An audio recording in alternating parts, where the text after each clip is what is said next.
Okay mga kababayan, Chris Ulo po at welcome back po ulit dito sa ating YouTube channel. Okay mga kababayan, ito pag-usapan po ulit natin itong si Norman Mangusin, o mas kilala alias or also known as Francis Leo Marcos, na kung saan ay tinagurian daw pandemic hero, at tinaguriang trilyonaryo daw ng Pinas. Pag-usapan ho natin ito at maikigatas lang tayo. Maikigatas lang tayong konti, ha? Sana supportahan nyo yung YouTube channel ni Chris Ulo, ha? Alam nyo naman, pagka gusto nyo makakuha ng malaki-laking revenue, malaki-laking views, ay content nyo lang ito si si FLM, si Norman Mangusin. Kasi si YouTube ngayon medyo may problema. Kasi tuwing January yan, taon-taon yan eh. So kung nagsasawa ho kayo sa usaping politika, magpunta muna ho kayo rito sa usaping Norman Mangusin o Francis Leo Marcos. Ito mga kababayan, tinaguriang trilyonaryo ng Pinas kasi FLM. Nako po mga kababayan, nakakaawa, naghihirap na ho, si FLM. Nagmamakaawa na ho, magpalipad yung super chat pag nagla-live. Nakikiusap ho sa kanyang mga manonood, follower, taga-subaybay na magpalipad daw. Kahit 20 pesos lang daw at malaking tulong daw sa channel nila yan. Channel niya yan. Pakinggan natin ito mga kababayan, ha? Ano nangyari? Bakit nagkaganito na? Ano nangyari?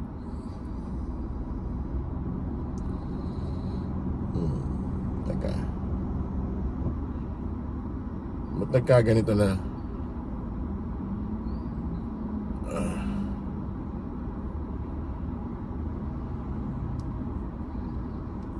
Pinadalan lang ako ng letter na baka pwedeng isama ko sa live ko. Nagtag-income din nga naman. Yung kanilang mga produkto ay ginawa ko naman nang walang pag-aalinlangan. At least, dyan, legal. Hindi ako nag-i-endorse na sugal. Hindi ako nang bubudol na OFW, nagtsatsaga na ako dito sa mga palipad, pa-shoutout nyo, pa-shoutout nyo. Hindi ako nang bubudol na OFW, nagtsatsaga na ako dito sa mga palipad, pa-shoutout nyo. At syempre, mga tinda-tindang ganyan. Ganun talaga, kailangan nating Bakit nagkaganito na yung tunog ng mga pananalita ni Norman Mangusin? Parang hindi na ho tunog trilyonaryo. Umaasa na lang daw ho siya sa mga palipad ng kanyang mga taga-supporter sa kanyang channel. Tapos siya nagtitinda rito, nagtitindang ganun. Hindi na ho tunog trilyonaryo ito. At according sa kanya, hindi raw siya nambubudol ng OFW. Baka ngayon, hindi ka na siguro nambubudol. Pero according ho, kala po genius sa kanilang mga pinopost at ginagawang content sa'yo ni Gagawa Zapman, may mga pinakikita siya doon na mga kung ano-anong ebidensya na kung saan ay dati may mga binubudol ka na OFW.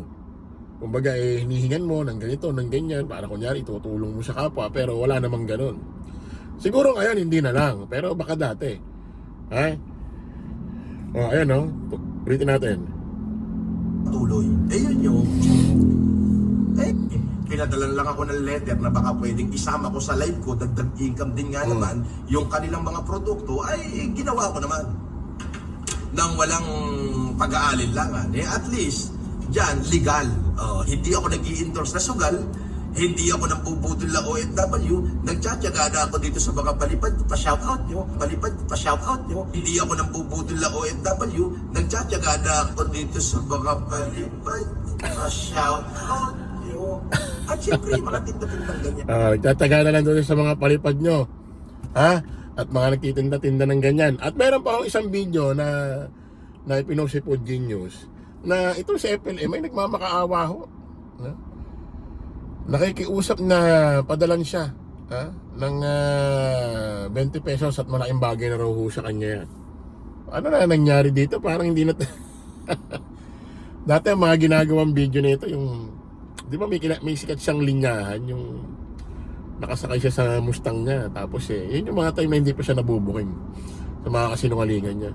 Yung naglilibot siya doon sa ano bang subdivision yun? Green Meadows ba yun? Nag-iikot-ikot siya. Sabi niya, pinanganak talaga akong super yaman. Asa na ba yun? Tingnan nga natin. Asa na?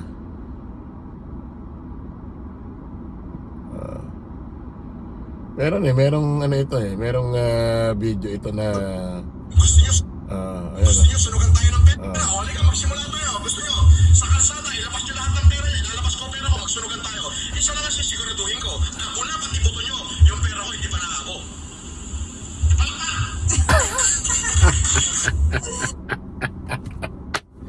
alam mo talaga rin, At hindi linyahan din, may isa pa Gusto nyo sunugan tayo ng pera? Halika, May- magsimula tayo. May isa pa meron yung nakasakay siya sa Mustang.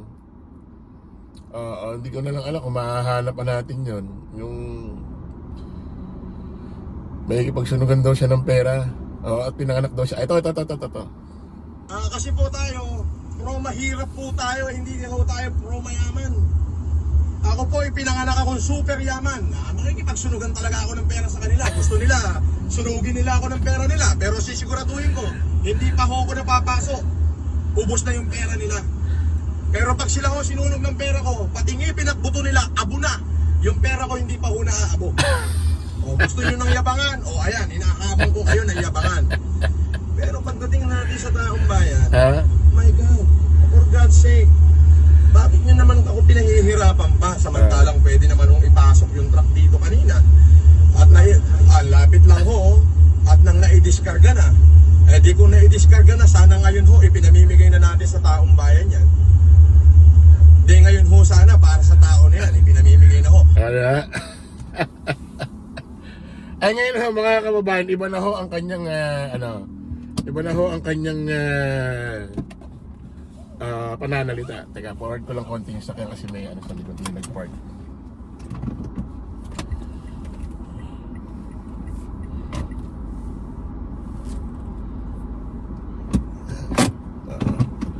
May seatbelt lang tayo kahit konting usog lang. Baka ano tayo, ma-LTO tayo rito. Yan ang may utak, FLM, Norman Mangusin. Lang advance yung utak mo. O ngayon, iba na ho ang pananalita ho ni Norman Mangusin. Kung dati ay makikipagsunugan ho siya ng pera at sinasabi niya, super yaman daw siya ngayon. Iba na ho, mga kababayan. Pakinggan nyo. Tanga, marami naniniwala sa akin. Oo, hindi kita kailangan maniwala, bobo.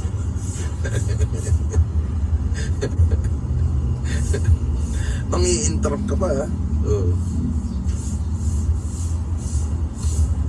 Mag-super chat ka dyan. Carlito. Ayan, oh. Kahit 20 pesos, pwede na yan. Ano daw? Tama ba itong narinig natin, mga kababayan? Ang ating trilyonaryo ng Pinas, ang ating pandemic hero, ay nagmamakaawa na ho, nakikiusap na ho sa kanyang mga taga-subaybay na magpalipad ka dyan kahit 20 pesos, ay malaking bagay na yan. Grabe, 20 pesos. Pag nagpalipad ho kayo, nag-super chat ho kayo, binabawasan pa ho ni YouTube yun, yung kanyang komisyon. Kasi ang vlogger ho at ang YouTube, Google, meron hong partnership. So, kung halimbawa, kikita ka rito ng 100,000 a month, halimbawa, meron ho siyang commission doon. Then yun yung papadala sa account mo. Yun yung pinakasasahurin mo, earnings mo monthly. So, kung 20 pesos, babawasan pa yata ng mga magkano yan ni YouTube. Baka mapunta kay FLM, mga ano na lang, 15 pesos, 10. Grabe. Parang hindi na ito yung kilala natin, Parang iba na, Tsaka bakit ba FLM lagi ka nakaputi? Bakit ba parang kahit wala ka naman lakad pa rin yung forma mo? Bakit? Para, para magmukha kang makatotohanan sa iyong mga follower? Para magmukha kang, tawag dito, real. Ganun ba? Alam mo, FLM, ito prangkain kita, real to. Kung siguro naging maputi ka, tisoy ka, baka nakadagdag ka, alam mo yun, parang nakadagdag pa sa taong bayan na talagang totoo ka. parang madadagdagan yung pagiging totoo itong taon to. Kasi yung puti, alam mo naman minsan, di ba? Ang Pilipino, pag nakakita yun ng maputi, sobrang linis, parang hindi nila maiisip na niloloko sila eh. Di ba? Ganon. Eh, ang problema, hindi ko naman dinidiscriminate ang mga maiitim. Ang problema kasi sa'yo, siyempre, alam mo naman to, nanlalait lang din ito si FLM eh. Maitim ho kasi ito, si FLM. Para bang, ang nangyari, para bang dumagdag yung pagiging maitim niya, na para bang, nagdududa sa kanya yung tao. Tayo hindi ko tayo nanlalait. No, kaso ito nanlalait din ho, no? Yung mga pinakikita ko nila po genius, nila makagago, nilalait yung mga ibang vlogger. Kaya minsan pa malait ito, paminsan-minsan, okay na yan. Tingnan nyo si FLM mo, nakikiusap na ho ha. Dito ka na lang kay YouTube kung gusto mo sumuporta. Hindi ko kailangan ng mga padala-padala mo, tanga. Tanga, marami naniniwala sa akin. Oo, hindi kita kailangan maniwala, bobo.